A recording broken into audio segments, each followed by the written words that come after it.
जय हिंद विद्यार्थी मित्रांनो, आज आपण सिंपल मेथड बघणार आहे.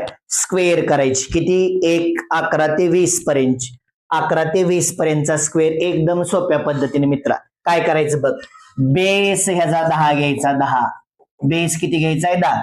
त्याच्यासाठी तुला 1 ते 10 पर्यंत स्क्वेअर आलं पाहिजे.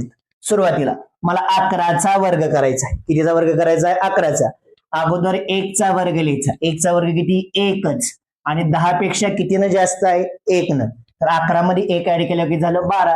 121 आला. किती आला? 121. आता 12चं पण तसंच. 2चा वर्ग किती असतो? 4. 10 पेक्षा किती जास्त आहे? 2. 12 आणि 2 किती झालं? 14.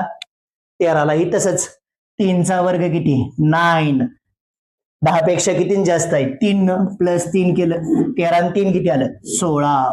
169. परत 14 साठीही तसंच. 4चा वर्ग किती? 16. आता इथं 1 आहे फक्त, कॅरी आल्याला साईडला घ्यायचा. 14 मध्ये 4 ऍड केलं की झालं 18 आणि इथला 1 झालं 19.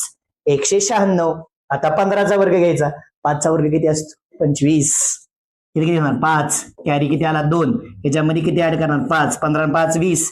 20 आणि 2 22. आता परत 16चा वर्ग घ्यायचा.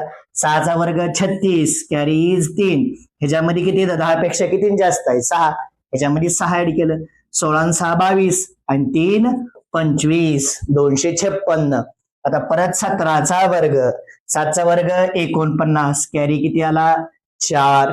17 मध्ये परत 7 ऍड करायचं. 17 आणि 7 24 आणि 4 किती झालं? 28. 289. आता 18चा वर्ग मित्रा. 18चा वर्ग किती? 8चा वर्ग 64. कॅरी किती आला? 6. परत 18 मध्ये 8 ऍड केलं. का म्हणून 8 ऍड करायचं आहे? तर 10 पेक्षा जास्त किती? 8. 8 आणि 8 26. 26 आणि 6 32. 324. राहिलेल्या 2 नंबरचा स्क्वेअर कमेंट मध्ये सांगायचा. व्हिडिओ आवडला असेल तर लाईक कर, शेअर कर आणि आपल्या चॅनलला सबस्क्राईब कर. तोपर्यंत जय हिंद, जय महाराष्ट्र.